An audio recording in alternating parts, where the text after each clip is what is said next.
నవరసంబులుకు నాట్య మయూరియై మూల శబ్దంబుల మోక్షహంస. నవరసంబులుకు నాట్య మయూరియై మూల శబ్దంబుల మోక్షహంస. పరమ పవిత్రమౌ పరమాత్మ గీతయే నేడు నాట్యం బాడుచుండెగనుమా. పరమ పవిత్రమౌ పరమాత్మ గీతయే నేడు నాట్యం బాడుచుండెగనుమ.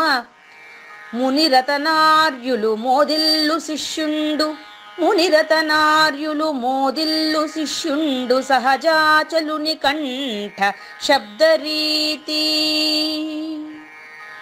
అజ్ఞానతిమిరంబులంతంబుజేయ అనాదిబోధను వినుము ఆర్యులార.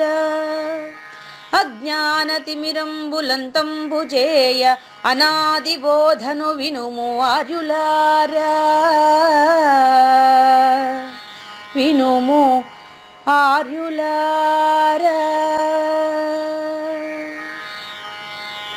తెలిపే జ్ఞానేశ్వరుల్ గీతన్ దివ్య రీతి.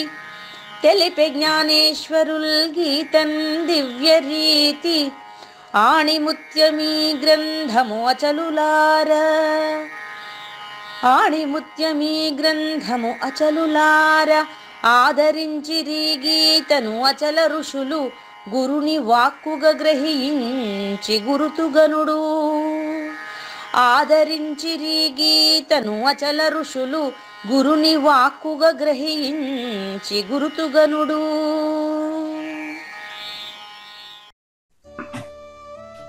హరి ఓం. శ్రీ గురుభ్యో నమః. ఓం నమో భగవతే వాసుదేవాయ.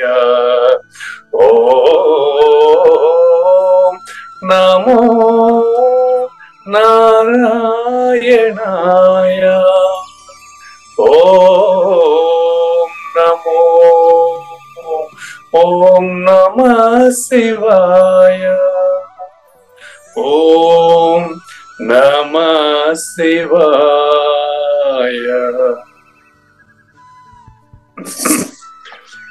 ఈ గీతా జ్ఞానయజ్ఞ కార్యక్రమం మొదలై నిన్నటికి 1079 రోజులైందండి.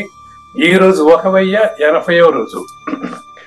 ఈ గీతా జ్ఞానయజ్ఞ కార్యక్రమం సంకల్పించి నిర్వహిస్తున్న శ్రీ విద్యాసాగర్ గురువు గారికి, శ్రీ వెంకటేశ్వర గురువు గారికి శ్రోతలందరి తరపున ధన్యవాదాలు, వందనాలు.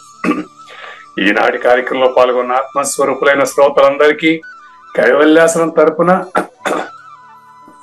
అలాగే శ్రీ శివరాం దీక్షితుల వారి అచల యూట్యూబ్ ఛానల్ తరపున హృదయపూర్వక స్వాగతం, వందనాలు. గురుదేవులు సహజాచల రాజయోగి శ్రీ పూజారి వెంకటేశ్వర గురువు గారిని కార్యక్రమం ఆరంభించమని కోరుతున్నానండి. సర్వము గురుమయము, సర్వము గురుమయము, భవరోగ వైద్యుడతడని తెలియుము. సకల విద్యల నిలయము, దక్షిణామూర్తి తడని తెలియుము. మూగవాణి మాటను, ఈ మూగవాణి మాటను శ్రోతలు కోటలు దాటింతురు. గురుకృపా సిద్ధితోనే నేనెంత ఆనందముందినానో. నిజయోగి శ్రీకృష్ణుడు, నిజ భక్తుడైనట్టి అర్జునుండు. వీరి సంవాదామృతం జనుల రమణ పాలిట అమృతం. వేదవ్యాసుడు దీనిని జనుల యద వికసించునట్లుగాను మహాభారతమందున వెలిగించే కోటి సూర్యుల వెలుగుతో. నిత్య సత్య శాశ్వతమైన పరిపూర్ణంలో లేఖనే జరుగుతున్నట్లుగా మనకు తెలియబడుతున్న పవిత్రమైన శ్రీమద్ భగవద్గీత జ్ఞానేశ్వర్య జ్ఞానయజ్ఞంలో ఇవాళ 1080వ రోజు. అంటే కలియుగంలో క్రీస్తు శకం 2024 ఫిబ్రవరి 18వ తేదీన మనము 18వ అధ్యాయాన్ని మనం సంక్షిప్తంగా తెలుసుకుంటున్న సమయంలో అస్పర్శ యోగి ఎలా ప్రవర్తిస్తాడు అనే విషయాన్ని తెలుసుకునే దానికి ముందుగా అచల పరిపూర్ణ సూచన చేసేటువంటి లేని నా రాకపోకలు అనేటువంటి 211వ కృష్ణ దేశికేంద్రుల కంద పద్యంతో శ్రోతలందరికీ సాదర స్వాగత సుమాంజలి. శ్రీ గురుభ్యో నమః. శ్రీమద్భాగవత కృష్ణదేశిక ప్రభులు రచించిన 292 కందార్థ దరువులు సంపూర్ణంగా జ్ఞానయజ్ఞంలో రోజుకొకటి చొప్పున వ్యాఖ్యానించబడిన విషయం శ్రోతలకు విదితమే. ఈ కందార్థ దరువులను రచించిన 19 సంవత్సరాల వరకు అవి ముద్రణకు నోచుకోలేదని, వాటిలోని నిగూఢ భావాలను మరింత స్పష్టం చేస్తూ రచయిత క్షరాక్షరోపాధి ద్వయదోషరహిత పరమతత్వ కందములు 261 రచించారని, తదుపరి సద్గురు శుభాశీస్సులతో ఈ రెండూ కలిపి ఒకే పుస్తకంగా ముద్రించారని పెద్దలు చెప్పగా విన్నాం. పుస్తకం ఇప్పుడు మన భక్తులతో చాలా మంది దగ్గర ఉంది. ఈ కంద పద్యాలు భగవద్గీతకు ఉత్తర గీత వలె సద్గురు భక్తులకు కందార్థ దరువులలోని ఎన్నో సమస్యలకు సమాధానమై విలసిల్లుతోంది. ఎంతో ఉపయోగకరమైనటువంటి ఈ కంద పద్యాలను రోజుకు ఒక్కొక్కటి చొప్పున వివరించాలని అడిగిన ప్రత్యక్ష శ్రోతల కోరిక మేరకు జ్ఞానయజ్ఞంలో శ్రీకృష్ణ పరమాత్మ సందేశానికి ముందే ప్రతిరోజు కృష్ణ ప్రభువుల దర్శనం మహద్భాగ్యంగా భావిస్తూ ముందుకు వెళదామా? లేని నారాకపోకలు దేనందున తోచబడెను అదే బయలు సుమ్మి, దానిని గురు కృప చేగని నేనేగిన రాను పోను నిజము ఎన్నటికి.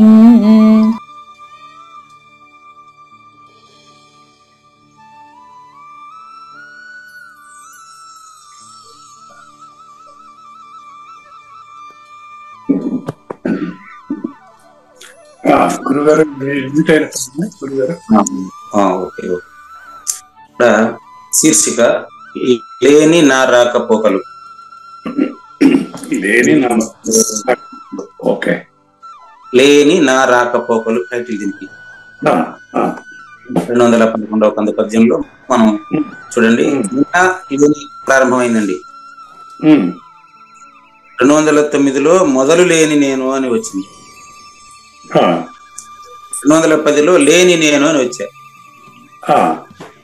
ఇక్కడ చూడండి, లేని నా రాకపోకలు అంటే కావూరి నాగేశ్వర ప్రసాద్ గాని, పూజారి వెంకటేశం గాని, వింటున్న శ్రోత గాని అతని రాకపోక లేనిది అని స్పష్టం. ఎందులో రాకపోకలు లేవో అదే పరిపూర్ణం. రాకపోకలు ఎందులో లేవో అదే పరిపూర్ణం. దేనందున తోచబడెను.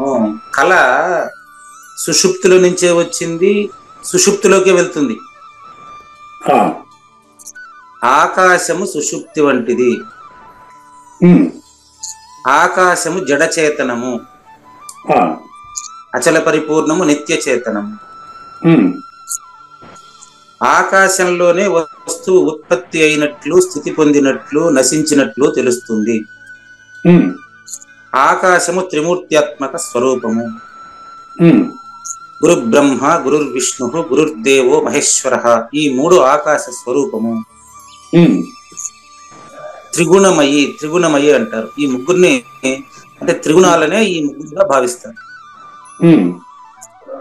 అంటే సృష్టి, స్థితి, లయములు అనేటువంటి ఆకాశానికి సంబంధించినవి. ఈ ఆకాశానికి సంబంధించిన అబద్ధపు గుర్తైనటువంటి రాకపోకలు ఎందులో లేదో అది పరిపూర్ణము. మరి ఉన్నట్టు తెలుస్తున్నాయి కదా. తోచబడెను చూడండి, లేని నా రాకపోకలు ఏనందున తోచబడెను. యద్గత్వానని వర్తంతే. దీన్ని తెలుసుకుంటే ఏమి తెలియాల్సిన అవసరం లేదు, దాంట్లోనే ఇది తెలియబడుతుంది.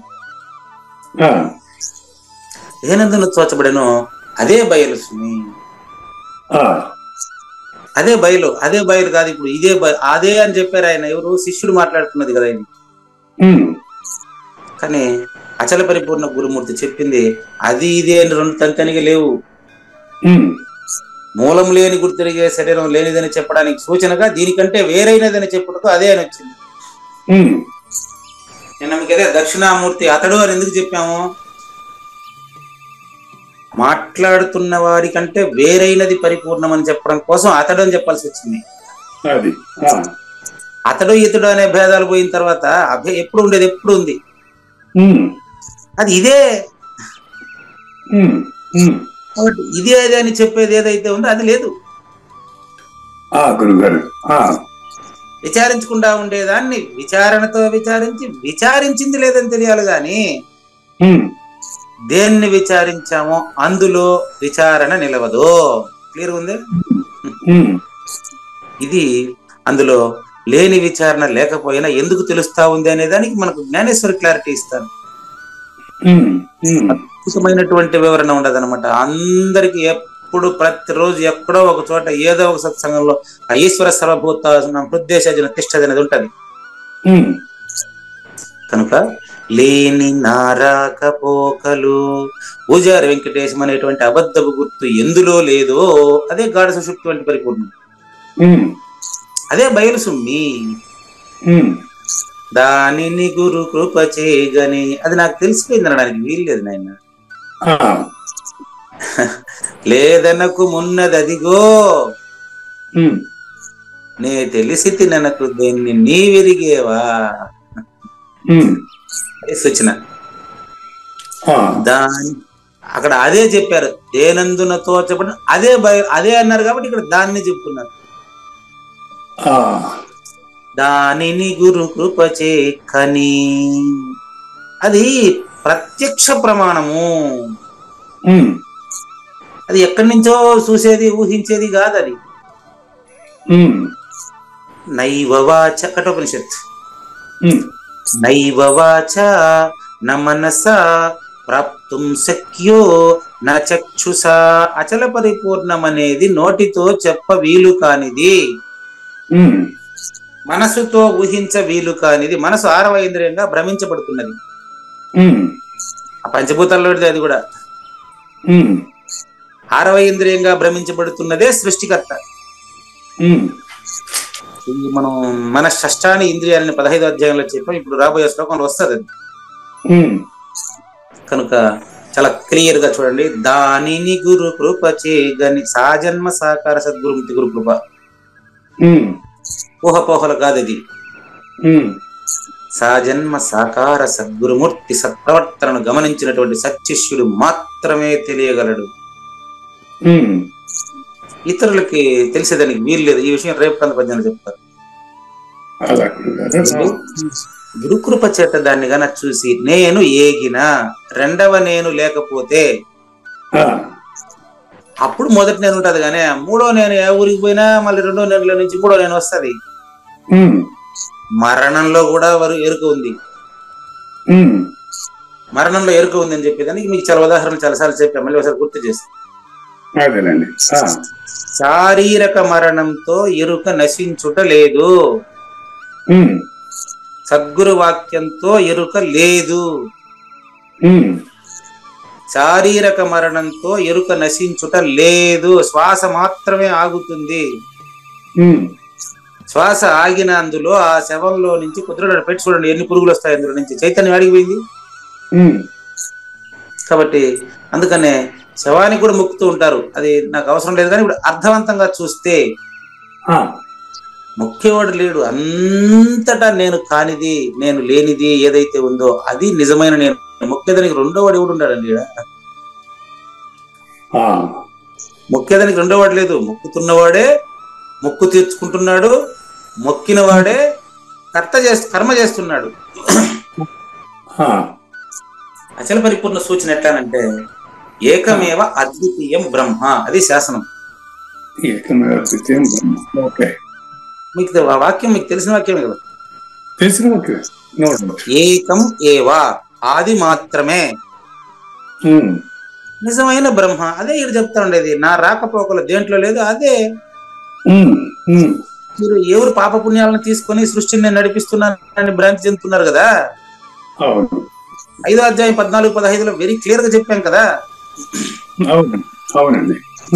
నాదత్తే కస్యచిత్ పాపం నచైవ సుకృతిం విభు అజ్ఞానేన ఆవృతం జ్ఞానం తేన ముఖ్యంతి జంతవః.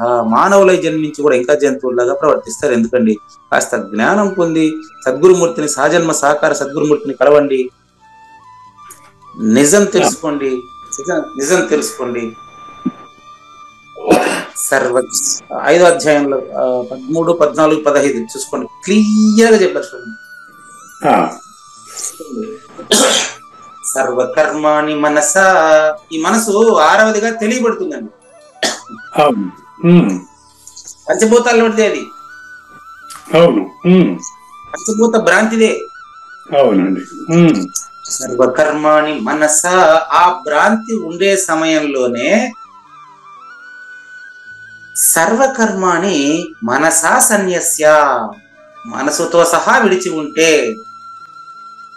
ఈ శ్లోకానికి ఇలా చెప్పొచ్చినప్పుడు మనకు తెలియదండి.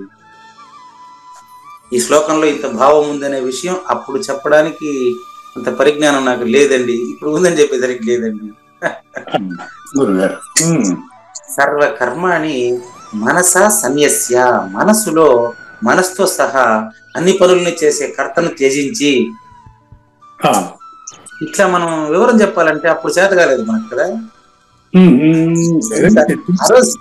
ఆ రోజు ఇంత అవగాహన లేదు. చెప్పారు అట్లే శ్లోకం అదే.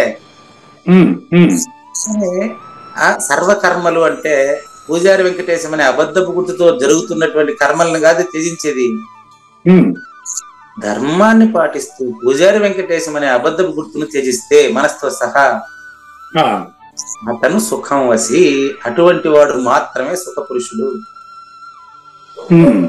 చచ్చిన తర్వాత కాదండి. సాయిబాబా సినిమాలో ఎప్పుడు అత్యంత సుఖంగా ఉంటాడు, మరణంలో అంటాడు. అదేనండి. ఆ మరణం దేహ మరణం కాదు ఆయన చెప్పింది. సద్గురు వాక్యం ద్వారా ఎరుక మరణిస్తే, అంటే ఎరుక లేనిదని తెలిస్తే అప్పుడు వాడికంటే సుఖవంతుని ఒకటి లేడు. అది ఆడ కథ. అది నెక్స్ట్ లైన్ అదే.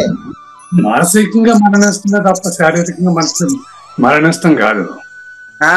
శారీరక మరణానికి జననం ఉండలే. అవును, మానసిక మరణానికి అంతే. మానసిక మరణానికి జన్మ ఎక్కడ ఉంది? ధ్రువం జన్మ మృతస్య ఇది కదా. అవును, పుట్టిన దానికి మరణము తప్పదు, మరణించిన దానికి జన్మము తప్పదు. ఇక్కడ అది కాదు. ఇడ సర్వకర్మాని మనసా సన్యస్య. ఎప్పుడైతే మనస్సులో సర్వకర్మల్ని మనసుతో సహా త్యజించేశాడో అతనికి చేయడానికి పని లేదు. ఇప్పుడు అతను ఫ్రీ బర్డ్, ఫ్రీ. నవద్వారే పురే దేహి, 9 ద్వారములు కలిగినటువంటి శరీరంలో అతను హాయిగా ఎంత హాయిగా ఉంటాడు అంటే అతనికంటే మించిన హాయి భవిష్యత్తులో రాదు, ముందు లేదు, ఇప్పుడు కూడా రాదు, ఇంకెవరికి లేదంతే. అంటే ఇప్పుడు మీరు చెప్పిన దాని ప్రకారం శరీరానికి జన్మ ఉంటుంది, కానీ దానికి కారణం మనసు గనక మానసికంగా గనక మనం చచ్చిపోతే ఇక శరీరానికి జన్మ ఉండదు అంటారా? కాదు, శరీరానికి జన్మ ఉండదు అనేది కూడా జన్మను భావించేదే. అవును, శరీరానికి జన్మ ఉంటుందా ఉండదా అనే ప్రశ్న రాదు. అది అంటే క్లారిటీ వచ్చేసిన తర్వాత మీ ప్రశ్న బాగుందండి. ఇక శరీరం జన్మ ఉండదు అనేది మీరు చెప్పాలనుకున్నాను. గురుగారు అవునండి. ఇప్పుడు శరీరానికి జన్మ ఉంటుందా ఉండదా అనే సమస్య నేనుండేటప్పుడే వస్తుంది. పూజారి వెంకటేశం ఉంటే మరణం ఉందా లేదా అనేది ప్రశ్న స్టార్ట్ అవుతుంది. పూజారి వెంకటేశం లేనివాడని తెలిసిన తర్వాత నవద్వారే పురే దేహి, పూజారి వెంకటేశం అని మీరు చెప్పినప్పుడు, నేను పలికినప్పుడు కూడా కుర్వన్ నకారయన్, నేను పలికిన పలుకు కాదు. మూగవాని మాటను శ్రోతలు కోటలు దాటింతురు. నేను మాట్లాడుతున్నప్పుడే లేనివాడని తెలిస్తే శరీరానికి మరణం ఉంటుందో లేదో నాకు అవసరమే ఉండదు. అసలు తండ్రి ఆ ప్రస్తావన ఎక్కడుంది తండ్రి? అదే గురుగారు, శరీరం చనిపోయినా కూడా పురుగులు వచ్చినాయి, అక్కడ ఎరికి ఎప్పుడు ఉంది అనుకున్నప్పుడు కరెక్ట్ అయింది మనసే కదా. మనసు కరెక్ట్ కాకపోతే పురుగులు ఉన్నాయా లేదా, పుడుతుందా లేదా, ఈ న్యూసెన్స్ అంతా మనసు ఉంటే కదా వచ్చింది మనకి. అందుకనే కదా మనసుతో సహా త్యజించమంటున్నాను. ఇంకా శరీరాన్ని త్యజించేదంటే ఏం లేదు, మనసునే త్యజించాలి. అంతేదా, మనసును త్యజించిన తర్వాత ప్రశ్నించేవాడు లేడు. అప్పుడు ఉండేవాడు ఎట్టుంటాడంటే దీని తర్వాత ఉన్నాడు చూడండి. అప్పుడు ఉండేవాడు నైవ కుర్వన్ నకారయన్, అన్ని పనులు చేస్తున్నప్పటికీ ఏ పని చేయని వాడుగా ఉన్నాడు. చేయని వాడుగా ఉన్నాడు. 14 ఆ విషయం పక్కన చూడండి, దీని పక్కన చూడండి. ఆ, నా కర్తృత్వం, ఇప్పుడు వాడు కర్త కాదు. కర్త కానప్పుడు భక్తు కాడు కదా. కాడు కర్తృత్వం, ఇప్పుడు అతని కర్తృత్వం లేదు. ఎందుకు? మనసు లేదు. ఆడ మనసు అనే పదం ముందు శ్లోకంలో వాడారు. ఈ శ్లోకంలో మనసు పదం లేదు చూడండి. మనసును త్యజించిన వాడు పరిపూర్ణుడు అవుతున్నాడు. అవును. అసలు మనసు పదం ఉంది, నెక్స్ట్ పదంలో మనసు లేదు చూసుకోండి. ఇక్కడ 13వ శ్లోకంలో మనసు ఉంది. అవును. ఎప్పుడైతే త్యజించాడో 14 చూడండి, ప్రభు అతను పరిపూర్ణుడు అంటున్నాడు. పరిపూర్ణుడు అంటే ఎక్కడో ఏదో మనం పోయి తెలుసుకునేవాడు కాదండి, మీరేనండి. నా కర్తృత్వం నా కర్మాని లోకస్య సృజతి ప్రభు. 25లో నువ్వు మేలుకున్నావు కాబట్టి సృష్టికర్త అనేటువంటి కర్త నుంచి మేలుకున్నప్పుడు అన్ని కర్తృత్వాలు ఒకేసారి పోతాయి. ఉద్యోగానికి రాజీనామా చేసిన తర్వాత రేపటి నుంచి నేను క్లాస్కి రావాల్సిన అవసరం లేదు కదండి అని అడిగితే ఎట్టుంటుంది చెప్పా? అది కరెక్టే కదా. కానీ గురుగారు ఇక్కడ సమస్య ఏంటంటే కర్త లేకుండా పనిచేస్తున్నావు. రైట్, కర్త లేకుండానే అర్జునుడు యుద్ధం చేశాడు. ఎవరి కోసం చేశాడు దాన్ని? ఎవరిని? ఈ ప్రశ్న ఎట్టొస్తుందంటే, మీ ప్రశ్న ఉద్యోగానికి రాజీనామా చేసిన తర్వాత, ఉద్యోగానికి రాజీనామా చేసిన తర్వాత ఆయన ఎవరి కోసం జీవిస్తున్నాడు అంటే ఏం చెప్తావు చెప్పు? ఎవరి కోసం కాలేజీకి రాలేదు అని అడుగుతారా మీరు?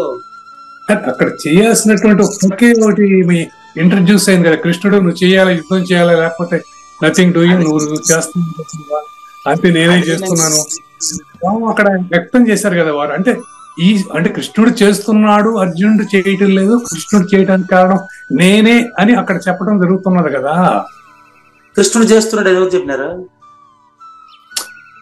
ఏదో సందర్భంలో ఆయన అన్నారు కదా. అన్ని కూడా అట్టంతా కుదరదు. ఏదో సందర్భంలో కాదు అది. ఆ నేనంటే అర్థం ఏంటి? అది కావాలి కదా. మీరు చెప్తున్నాడు నా కర్తృత్వం నా కర్మాని లోకస్య సృజతి ప్రభు. పురుగురే అర్జున, నువ్వు యుద్ధం చేయట్లేదు, నేను చేస్తున్నాను అనుకుంటువే. అది నీ అవగాహన కోసం చెప్పాను ఆయన, గురువుకి సమర్పించమని. ఈ నేను కర్త కాదు, కర్మ కాదు, ఫలితం తీసుకునేవాడు కాదనేది కదా ఇక్కడ. దీంట్లో ప్రభు అంటే పరిపూర్ణుడు. అక్కడ కర్త కాని వాడు మనిషి యుద్ధం చేయమని చెప్తున్నాడు. అయ్యో, యుద్ధం చేయమని కాదు చెప్పేది, కర్తవ్య నిర్వహణ చేయమని. కర్తవ్య నిర్వహణ చేయమని. ఎవరి కోసం? ఎవరి కోసం అనేటువంటి ప్రశ్న ఎవరైనా ఉంటే ఎవరి కోసం అని వస్తుంది. మరి ఊరికే చేయరు కదా. చూద్దాం మరి మీరు ఏ పర్పస్ మీద ఈ గంట సేపు మాట్లాడుతున్నారు చెప్పండి. నేను తెలుసుకోవాలనే ఒక పర్పస్ లో నేను చేస్తున్నా. అవునండి, తెలుసుకోవాలనే పర్పస్ లో చేస్తున్నారు కదా. తెలుసుకున్న తర్వాత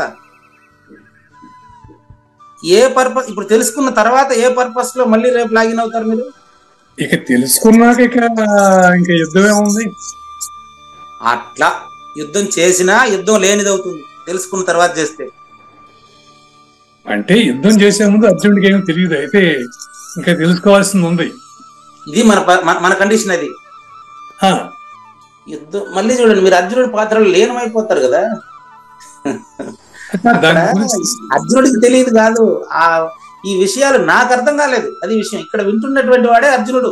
భగవద్గీత అర్జునుడిది కాదు నీది. అర్జునుడు లేదు, కృష్ణుడు లేదు, యుద్ధం లేదు, దాన్ని మీరు చయనం చేస్తున్నారు, మీ మనసులో దాన్ని భావిస్తున్నారు. అవును, ఇది సమస్య ఇక్కడ. ఓకే, అర్జునుడు వేరుగా. పెద్ద సమస్య అంటే ఇందాక లేని ఎరుక బయల్లో తోచింది అనే విషయంలో మనం ఇంత ముందు కూడా చర్చించాం చాలాసార్లు. అయినా కూడా నేను ప్రస్తావిస్తాను.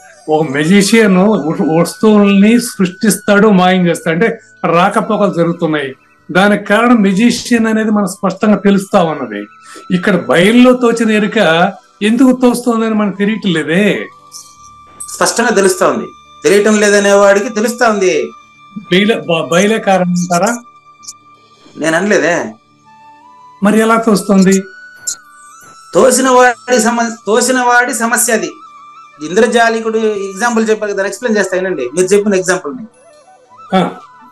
ఇంద్రజాలికుడికి కూడా ఇంద్రజాలం ఎంతగా తెలుస్తుందా? తెలియదు. మరి ప్రజలందరికీ తెలుస్తుంది, కాకపోతే ఇంద్రజాలం తెలుస్తుంది కానీ తెలియదు. అంటే అది ఇంద్రజాలం అని తెలియదు, ఊరికి అది ఎంజాయ్ చేస్తూ ఉంటారు. అది మ్యాజిక్ అని తెలుసు కానీ ఎంజాయ్ చేస్తుంటారు. మీరు చెప్పనివ్వట్లేదు. ప్రశ్నిస్తారు, ఆన్సర్ పూర్తిగా చెప్పనివ్వట్లేదు. చెప్పండి గురుగారు. ఎంజాయ్ చేస్తున్న వారు థర్డ్ పర్సన్ అండి. అవును, మెజిషియన్ ఇవన్నీ పర్సన్లను ఎందుకు కల్పించామంతే, మీకు అవగాహన కోసం. గురుగారు, ఎంజాయ్ చేస్తున్న వారు థర్డ్ పర్సన్ అండి. ఇప్పుడు ఇంద్రజాలికుడు సెకండ్ పర్సన్ అండి. ఇది ఇంద్రజాలంలో మాత్రమే, మీరు చెప్పిన ఉదాహరణ వివరించడానికి మాత్రమే. కానీ బాగా గమనించండి, ఇంద్రజాలికుడు సృష్టికర్త. అవును గురుగారు. అది కూడా కావూరి నాగేశ్వర ప్రసాద్ లోనే ఉండేది. ఓకే, అంటే ఓకే, సృష్టికర్త అంటే ఏం లేదు. ఓకే, ఇప్పుడు వచ్చారు దానికి. సృష్టికర్త అంటే ప్రత్యేకంగా ఏం లేదు. ఇంద్రజాలికుడికి ఇంద్రజాలము ఎంత అనిపిస్తుందా? పూర్తిగానండి మాట్లాడండి, మంత్రి మాట్లాడారు. ఇంద్రజాలికుడికి ఇంద్రజాలము ఎంత అనిపిస్తుందా? అనిపించదు. 25వ ప్లేస్ అది. మీరు రావాలి ఇప్పుడు అక్కడికి, అది మీరు రావాలి. మళ్ళీ ఇంద్రజాలికుడిని తనిగా చూడబాకు. ఓకే, మీరే రావాలి ఇప్పుడు ఇంద్రజాలికుడికి. మీరే సృష్టికర్త అని తెలిసిన తర్వాత అవును, మీ శరీరం కూడా మాయా అని మీకే తెలుసుకోలే? తెలిసిపోవచ్చు. దానికి కారణం మీరు వినడం లేదు. మీరు తర్వాత రాబోయే ఆన్సర్ వినడం లేదు, మళ్ళీ ప్రశ్నే ప్రయత్నిస్తున్నారు. తెలిసిపోతుందా లేదా అంటే ఒక మాటలో సమాధానం చెప్తే చాలు కదా. తెలిసిపోతుంది. మీరే మాయ అని మీకే తెలిసిన తర్వాత ఈ మాయ కంటే అతీతమైన వాడిని మనం కలవాలనే వద్దా? కలవాలి. కలిసిన తర్వాత ఆయన చెప్పేది విని అవగాహన చేసుకోవాలనే వద్దా? తప్పకుండా. ఇప్పుడు ఏం చేస్తున్నాం మనం? మనకు తెలిసింత ఆయనకు చెప్పే ప్రయత్నం చేస్తాం. అంటే కాదు, వారు చెప్పేది మనకు అనుకూలంగా లేదు, అది యాక్సెప్టబుల్ గా లేదు. అంతకు మించి ఇంకా ఇంకోటి కారణం కాదు. అదేనండి, నేను కూడా మా గురువు గారి దగ్గర ఇప్పుడు మీరు మాట్లాడినట్టే అడ్డం మాట్లాడానండి.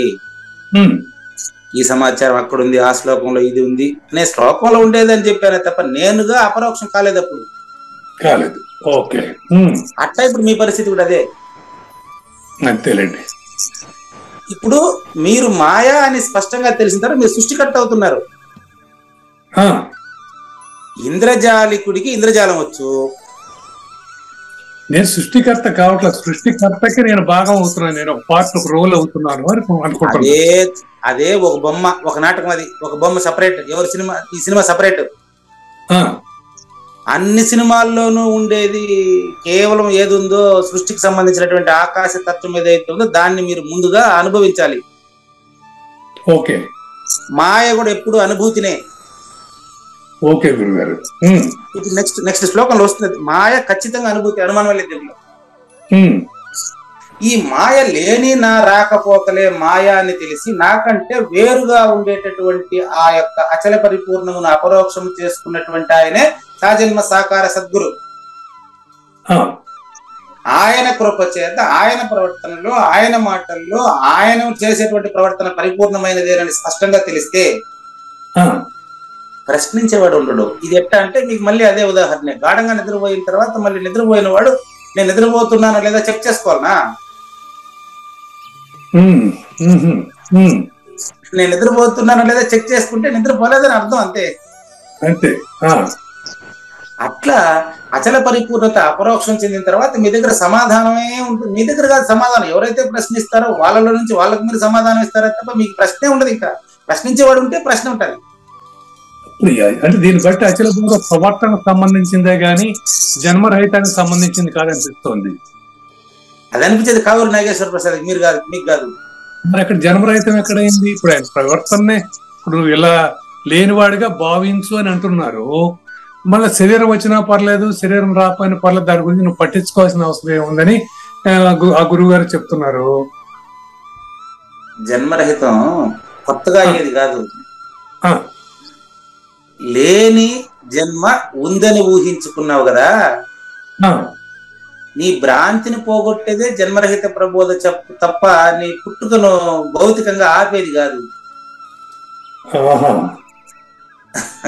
దృష్టికోణం చేంజ్. దృష్టికోణం చేంజ్ అంతే. చాలాసార్లు చెప్పినాయి. అయితే ఇప్పుడు ఈ జన్మలో అవగాహన అయింది గురువు గారు. మళ్ళీ ఇంకో జన్మతో నా కథ ఏంటి ఇప్పుడు? ఈ జన్మలో అవగాహన అయింది అంటే నీకు ఇంకో జన్మ ఉండదని, అవగాహన కాలేదని అర్థం అండి. ఈ జన్మలో అవగాహన అయ్యింది అనేది కూడా అవగాహన కాకపోవడం వల్లనే పోయిన జన్మలో కాలేదని అర్థం, ఇంకా వచ్చే జన్మ ఉందని అర్థం. నేను నా లోపల నేను భావించాను అని మీకు జస్ట్ సూచనగా నేను చెప్పడం జరుగుతూ ఉన్నది. అంతవరకు నాకు సూచన ఉండండి. మీరు నాకు సూచన చేసేది కాదు, అది మీలోనే మీరు సూచన కావాల్సింది. అంతే, కాదంటలేదు. కాదంటున్నారు, కాదంటలేదు అనేది కూడా కాదనటమే. చెప్పే క్రమంలో నేను దాన్ని మెన్షన్ చేయటం జరుగుతూ ఉన్నది. అదేనండి, పరిపూర్ణం ఏం వ్యక్తం చేయదు. ఇప్పుడు మన నా సందేహాల జరుగుతుంది, వచ్చే జన్మ ఉందా నాకు లేదా? అదేనండి, ఈ జన్మను విచారిస్తేనే వచ్చే జన్మ గురించి తెలుస్తుంది. మీరు ఈ జన్మ విచారించకుండానే వచ్చే జన్మ గురించి మాట్లాడుతున్నారు. ఈ రోజు ఇంకా నిద్రపోలేదు, ఏమంటే నాకు ప్రతిరోజు నిద్ర వస్తుందా లేదా అంటే, ఈ రోజు నిద్రపోయేదాన్ని బట్టి రేపు ఎక్స్పీరియన్స్ చెప్తే అప్పుడు చెప్తారు. కానీ అదే నువ్వు జనన మరణాలంటే ఇంకా మనం విచారించడం లేదు. అదేనండి. ఈ జన్మలో నాకు జన్మరహితం అయిందండి, వచ్చే జన్మలో కూడా జన్మరహితం అయిందంటే అదెట్ట లెక్క?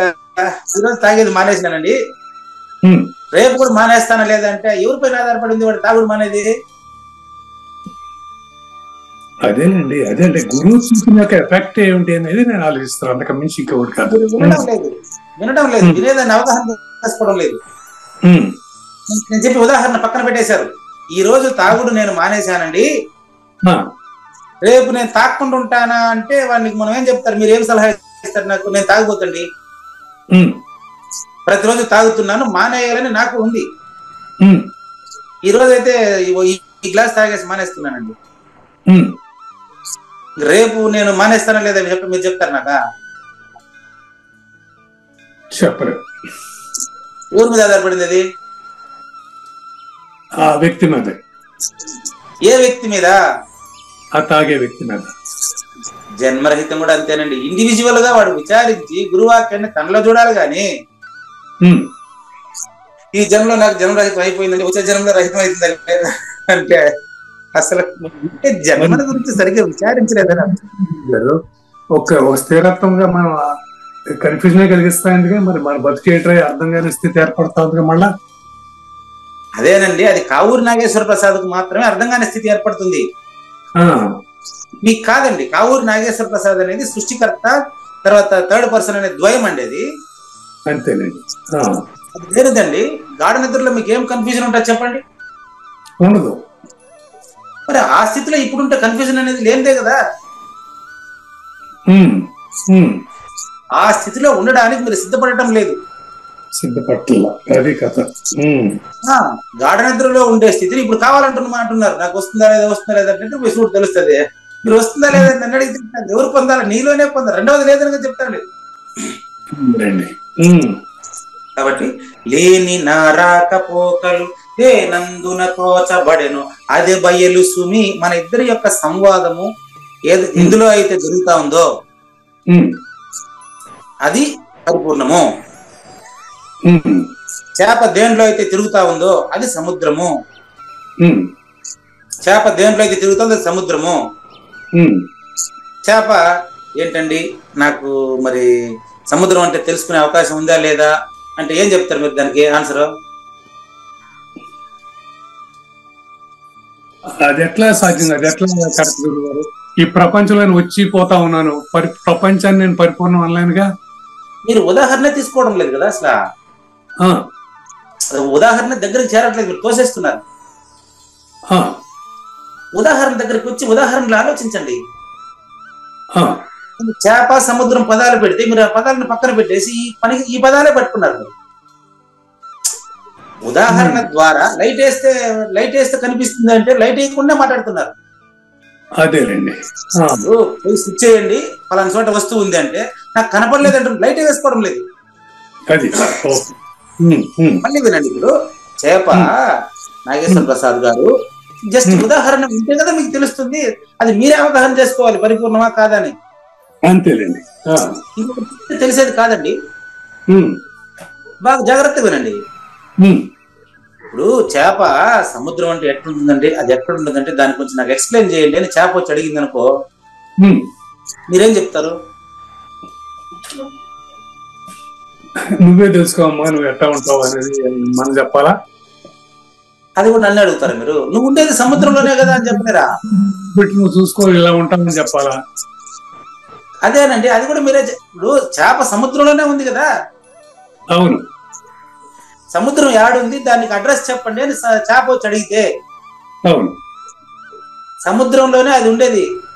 అవును, కరెక్ట్. కానీ సముద్రాన్ని తెలుసుకునే వీలు దానికి లేదు. లేదు అది.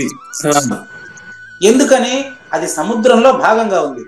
భాగంగా, ప్రపంచంలో నేను భాగంగా ఉన్నాను. ఓకే, అట్లా రండి, అక్కడ వరకు రండి. మీరు అట్లా అర్థం చేసుకున్నారు కదా, మళ్ళీ ఇంక ఎక్కిస్తాను, అంతవరకు రండి.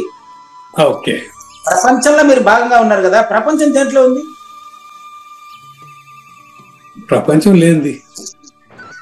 అట్టే రండి, దేంట్లో లేనిది? ఉన్న దాంట్లో లేనిది. ఉన్నదే నువ్వు. ఏదైతే ఉన్న దాంట్లో లేనిదంటున్నావే అదే నువ్వు. అది పరిపూర్ణమని గాని, ఎరుకని గాని, బరకని గాని ఏది మనం చెప్పేదానికి లేదు. ఇది బాగుంది. Okay, right. అది మీరు చెప్తే బాగుంది, నేను చెప్తే బాగుండదు. మీరు చెప్తేనే బాగుంటుంది. ఇది చక్కగా ఉంది. ఇప్పుడు ప్రపంచం లేనిది అది దేనిలో ఉందంటే ఉన్న దాంట్లో లేనిది. ఉన్నది నువ్వు. ప్రపంచం ప్రపంచంగా మిథ్య. నిన్న ఎవరో పెట్టారు చూడండి, మన గురువు గారు అనుకుంటాను, రామంజీ గారు అది పెట్టినట్టున్నారు వాట్సాప్ లో చూడండి. ప్రపంచము ప్రపంచంగా మిథ్య. నువ్వు పరిపూర్ణుడైతే, నువ్వు పరిపూర్ణుడుగా నువ్వు అపరోక్షం కాబడితే, నీకు ప్రశ్న లేకపోతే, ప్రశ్నించేవాడు లేకపోతే అక్కడ, అప్పుడు ప్రపంచం పరిపూర్ణంగానే తెలుస్తుంది నీకు. అంతేనండి. అప్పుడు నువ్వు దేన్ని నిషేధించలేవే, నిషేధించేవాడు లేడా? జస్ట్ ఇది అవగాహన మాత్రం ఇది.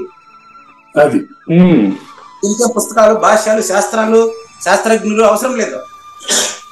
అదేనండి. 36-37 నిమిషాలు అయింటది. ఇంకా మనం ఎంత టైం ఉంది? ఇప్పుడు నాగేశ్వరరావు గారు ఒకసారి మెసేజ్ పెట్టండి.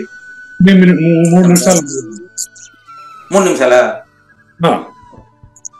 చాలా అద్భుతమైనటువంటి ఈ యొక్క ప్రశ్నలతో మరి పూజారి వెంకటేశాన్ని బాగా అవగాహన పరిచారండి. అవగాహన చేసుకున్నాను. మీరు అవగాహన పరిచారు, మీరు పరిచారు, నేను చేసుకున్నాను, అవగాహన చేసుకున్నాను. లేని నారాకపోకలు నందున తోచబడెను అదే బయలు సుమి అన్నాడు కృష్ణ ప్రభువులు. కానీ కృష్ణ ప్రభువుల కంటే ఇంకా అద్భుతంగా మీరు దాన్ని విచారణ బాగా విచారించి దాన్ని వినేటువంటి అపరోక్షమయ్యేటట్టు చేశారు. మరి మీకు కృతజ్ఞతలు తెలియజేస్తూ మనం 1080వ ఎపిసోడ్ లో 211వ కంద పద్యం పూర్తయిందండి. దీని తర్వాత మనం చిన్న బ్రేక్ తీసుకుందాం. జ్ఞానయుద్ధం 1080వ ఎపిసోడ్ లో 2వ భాగానికి శ్రోతలందరికీ పునః స్వాగతం. ఇప్పుడు మనం శరీరం ఒక యంత్రం వంటిదండి. ఈ యంత్ర రూపమైనటువంటి శరీరంలో సృష్టికర్తగా ఉండేటువంటి కావూరి నాగేశ్వర ప్రసాద్ సమిష్టికర్తగా గుర్తిరిగి, సమిష్టికర్త మాయ అని తెలిసి మాయాధీశుడిని గుర్తిరగడమే ఈ శ్లోకంలో ముఖ్యాంశం. మాయాతీతమును గుర్తిరగాలంటే మాయతోనే గాని అక్కడ మాయ లేదు. ఇప్పుడు నిద్ర లేదు, నిద్రలో ఈ స్థితి లేదు.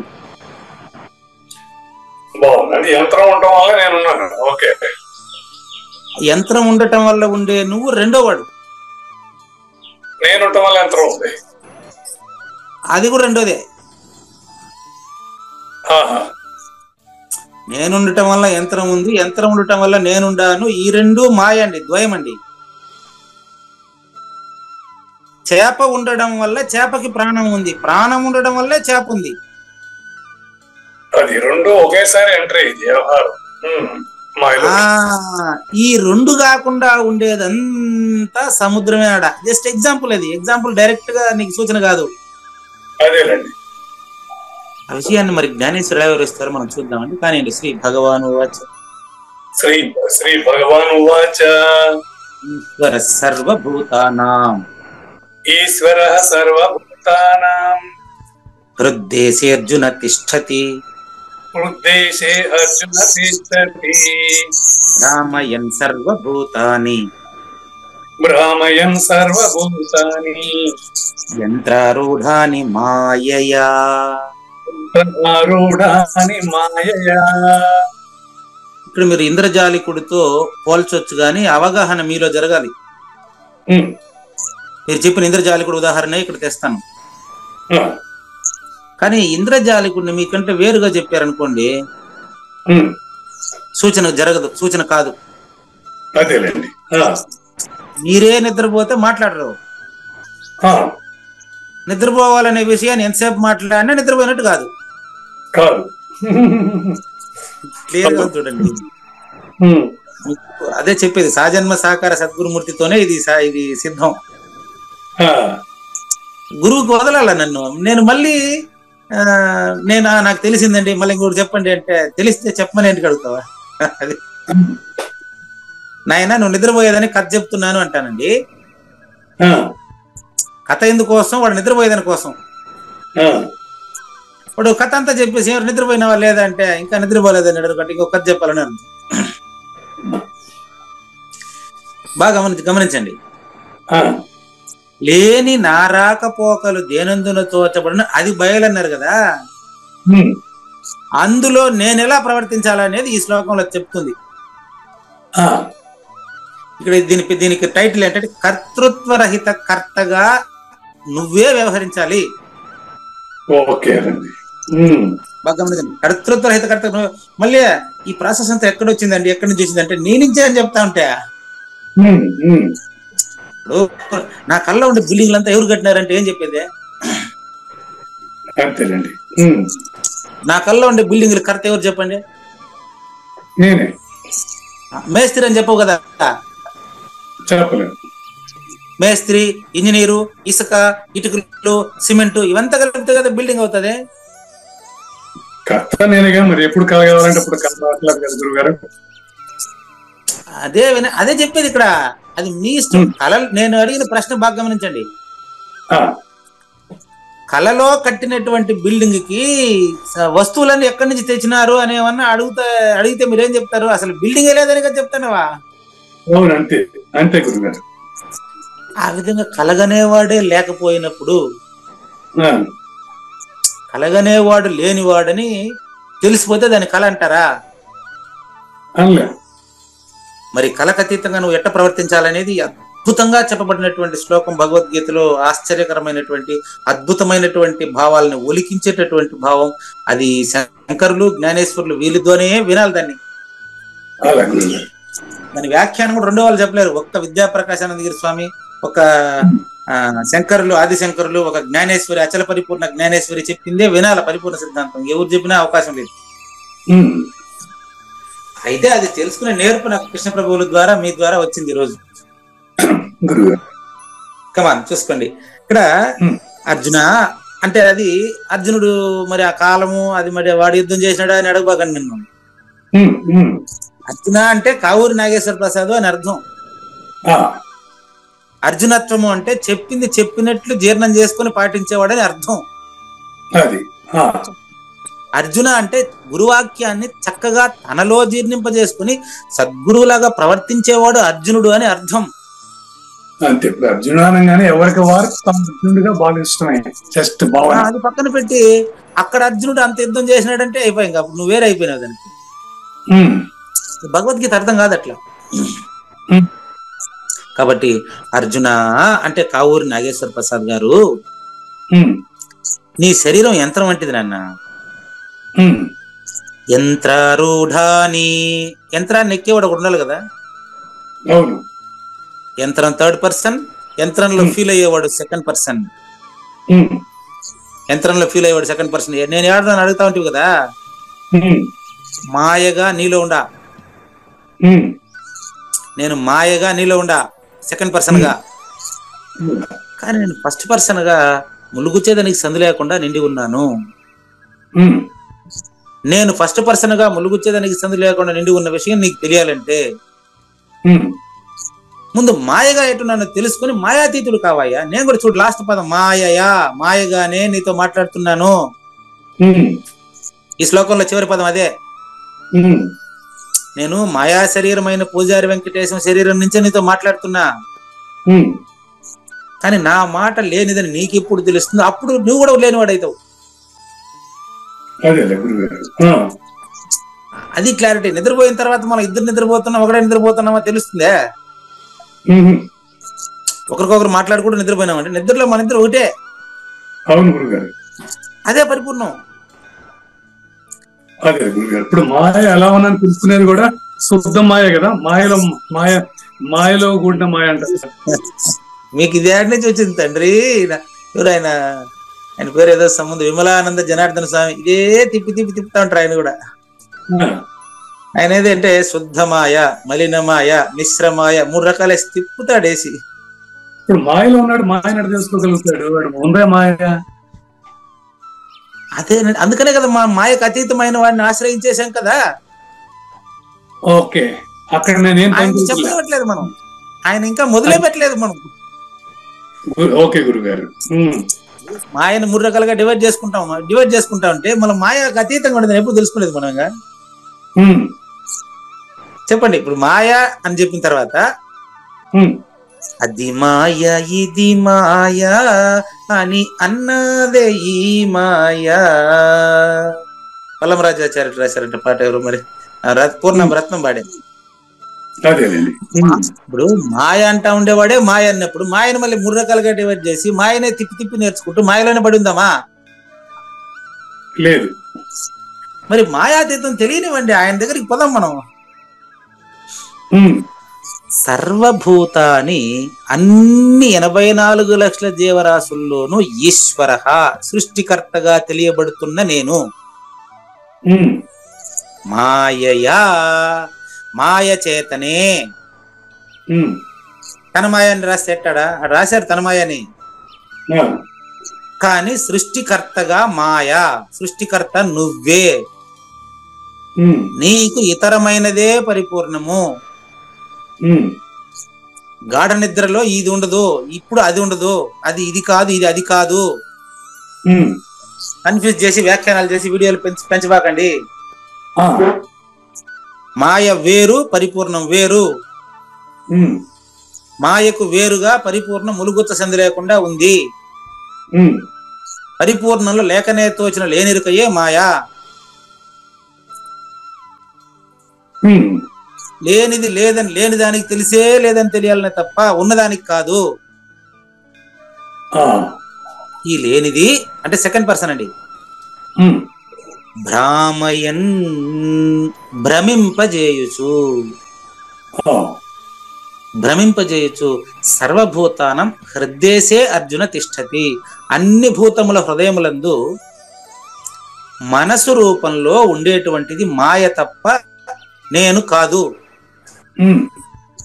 నేను అని మీరు భావించే మాయ నేను కాదు. అది చెప్పాను మీకు. ఈ విషయం ఏమన్నా కూడా ఇప్పుడు మొదటి నేను యొక్క నీడగా రెండవ నేను తెలియబడుతుందే తప్ప దానికి సంబంధం లేదు. తెలియబడటానికి ఈ యొక్క పంచభూతాత్మకమైన ప్రపంచమే కారణం. పంచభూతాత్మకమైన ప్రపంచంలో శూన్యము విత్తనము, సర్వమే చెట్టు. దీని పేరు అశ్వత్థ వృక్షము. అశ్వత్థ వృక్షం అంటే లేకనే ఉన్నట్లు తెలియబడిన చెట్టు. 15వ అధ్యాయం మొదటి శ్లోకంలో చెప్పాము. లేకనే ఉన్నట్టుగా సంసార వృక్షము కనిపించెను, ఇది లేదని తెలిసిన నువ్వే పరిపూర్ణుడని తెలియము. నువ్వే పరిపూర్ణుడైనా కనుక ఈ శరీర రూపమైనటువంటి ఊర్ధ్వమూల మదశాఖం దానికి చెప్పినటువంటి ఇదేంటి అది. ఈ పరిపూర్ణమైనటువంటి అచల పరిపూర్ణంలో లేకనే తోచినటువంటి నువ్వు యంత్రాలను అధిరోహించి సర్వప్రాణుల్ని భ్రమింపజేస్తా ఉండే సృష్టికర్తవి నువ్వే. నీకు అతీతంగా ఉండేటువంటి నేను అయం వ్యర్థ బాహ్య కోపీ నభవతి, నీ నిజ రూపము అచలమైన నీకు ఎప్పుడు తెలియబడుతుందో అప్పుడు మన ఇద్దరికి భేదం ఉండదు. అది తెలుసుకోవాలంటే నెక్స్ట్ శ్లోకానికి వెళ్ళాలి. ఈ శ్లోకంలో ఉండే వివరం బాగా తెలుసుకునేంత వరకు దీంట్లోనే ఆలోచించాలి. కమాన్ జ్ఞానేశ్వరి తీసుకోండి, ఇంకా మనకి 20 నిమిషాలు ఉండొచ్చు టైం. చూడండి, అన్ని భూతముల యొక్క అంతఃకరణమునందు వారి హృదయమునందు ఆకాశము స్వరూపమది. బాగా గమనించండి, అది చదువుతున్నా నేను. హృదయం అనేది ఆకాశంలో భాగము, పరిపూర్ణం ఆకాశానికి అతీతం. అవునండి.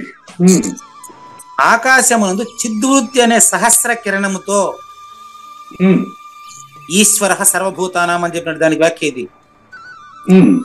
ఏ ఈశ్వర రూపియగు మాయ సూర్యుడుగా ఉదయించాడో, సూర్యుడు సర్వాతీతుడు కాదు, సూర్యుడు కూడా మాయలో భాగమే. అంతేలేండి. అడిగారు మీరు, సూర్యుడు మరి కాలాతీతుడు అని అడిగారు. కాలమే సూర్యుడు కూడా. అంతేనండి. ఏ సూర్యుడైతే ఉదయించి ప్రతి ఒక్కరిని ఏమంటారు చైతన్యవంతం చేస్తున్నాడు, అది జడచేతనం, అది పరిపూర్ణం కాదు. నువ్వు పరిపూర్ణుడివి. ఇప్పుడు నువ్వేమనుకుంటున్నావు అంటే అవస్థాత్రయ రూపియగు లోకత్రయమును ప్రకాశితమనొచ్చు మాయలో పడి ఉండేటువంటి యాత్రికులతో సహా మరి మాయాతీతాన్ని మాయతో తెలుసుకోవాలనే ప్రయత్నం చేస్తున్న జీవులు మనం. ఈ జీవుల్ని మేల్కొల్పేదానికి నేను ఎట్టొస్తానంటే ఒక మానవ రూపంలోనే నీకు నేను కనిపిస్తాను గాని నేను మానవుడు కాదని గురుడుని నరుడని ఎంచిన తప్పదు ఇక నరకమని చెప్పెను గురు గీత.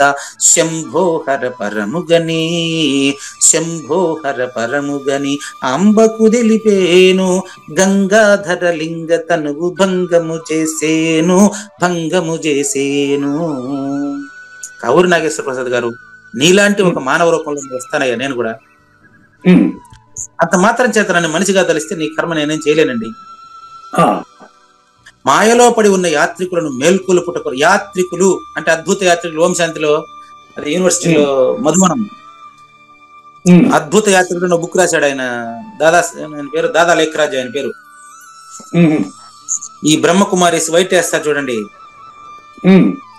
వీళ్ళందరికీ అధినేత దాదా లేఖరాజు. ఆయన వజ్రాల వ్యాపారి అనమాట. ఆయన రాసిన బుక్ ఒకటి ఉంది. ఆయనకు వచ్చినటువంటి, ఆయన వజ్రాల్లో వచ్చినటువంటి మొత్తం ఒక సంస్థ ఏర్పాటు చేశాడు. అది ఆధ్యాత్మికంగా ఒక సంస్థగా కొనసాగుతుంది.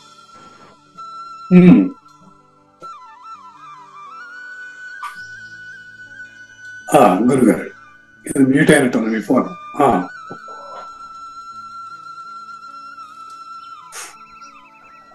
ఇప్పుడు ఓకేనా?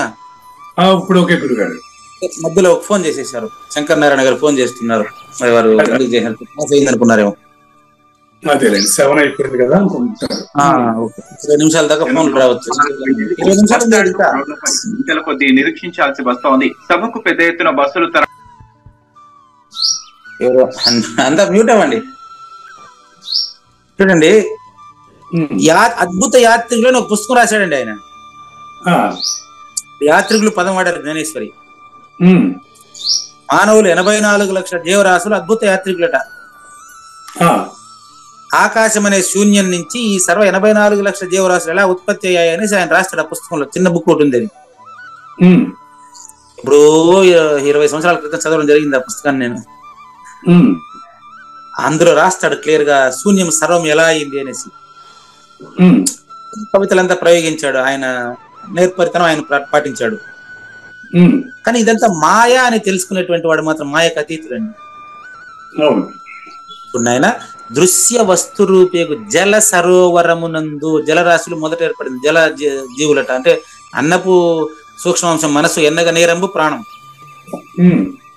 నీరు భూమి కలిసి యొక్క పదార్థాలన్నీ ఏర్పడినట్టు తెలుస్తున్నాయి కదా. విషయ రూపి అయిన కమలముపై, బాగా కమలము అంటే ఇప్పుడు తామర పువ్వు మాత్రమే కాదు కమలం, పంచ విషయాలే ఈ కమలం. 5 రేఖల పువ్వు ఈ యొక్క నాగేశ్వర ప్రసాద్ లో ఉండేటువంటి వాసన. ఆ వాసనే 5 రేకుల పువ్వుగా ఏర్పడింది. శూన్యమే సర్వంగా ఏర్పడిందండి. ఏర్పడినట్లు తెలిసేది శూన్యానికేనండి, శూన్యాతీతుడికి కాదండి. కాదు. గురు సాక్షాత్ పరబ్రహ్మాన్నం చివర పెట్టిన దాన్ని సాక్షాత్ అనే పదం వాడిందని. పరబ్రహ్మ అని చెప్పాం కదా, ఏమని? గురు బ్రహ్మ, గురు విష్ణు, గురుదేవ మహేశ్వర, ఈ మూడింటికంటే పరమైనది పరబ్రహ్మము, ఆచల పరిపూర్ణము. ఆ ఈశ్వర స్వరూపి సూర్యుడు ఎవరు? త్రిమూర్త్యాత్మకమైన సూర్యుడండి. అవును. పంచ జ్ఞానేంద్రియములను ప్రకాశిస్తూ 6వదైన మనస్సును కలిపి 6 పాదముల గల తుమ్మెదగా మారినాడు వాడు. తుమ్మెదను షట్పదము అంటారు, 6 కాళ్ళు ఉంటాయి దానికి.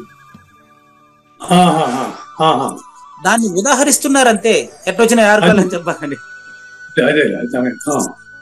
జస్ట్ ఉదాహరణ, 6 కాళ్ళ తుమ్మెద మనిషి. అది 6 కాళ్ళ తుమ్మెద మనిషి, రైట్. అంటే 6వ ఇంద్రియంగా మనసును భావిస్తున్నాడు. అది ఇది పంచభూతాల్లోటిదే. ఇప్పుడు పంచభూతాలు అన్నప్పుడు నిజానికి 4 గాని ఆ 4 కలిసిన దాన్ని 5 అంటున్నాం. మనసు వచ్చినాక దాన్ని 6వది అంటున్నాం. ఈ మధ్యలో 6th sense, 7th, 8th sense cinema తీస్తాడు. అది వాళ్ళు అట్లా నెంబర్లు పెంచుకొని పోయేది కాదు. ఇది మాయను మాయతోనే లేదని తెలియాల. ఆ హృదయస్థుడైనటువంటి ఈశ్వరుడు 6వ ఇంద్రియంగా తెలియబడుతున్నటువంటి అహంకారము అనే ఆవరణం కప్పుకొని నిరంతరం కావూరు నాగేశ్వర ప్రసాద్ 84 లక్షల జీవరాశుల్లో నాటకం ఆడుతా ఉండవు. కాదు ఆడిస్తా ఉండవు. ఆడిస్తూ ఆడుతా ఉన్నాడు. అది విషయం. ఆటాడి ఆడకుండును ఆటాడేటి కర్త అతడే అంటాడు. ఆటాడి ఆడకుండు. ఇప్పుడు ఆడతావు, జాగ్రత్తలో. సుషుప్తులు ఆడవు, మళ్ళీ కళ్ళు ఆడతావు. కళ్ళు ఆడతావు, జాగ్రత్తలు ఆడతావు, సుషుప్తులు ఆడవు.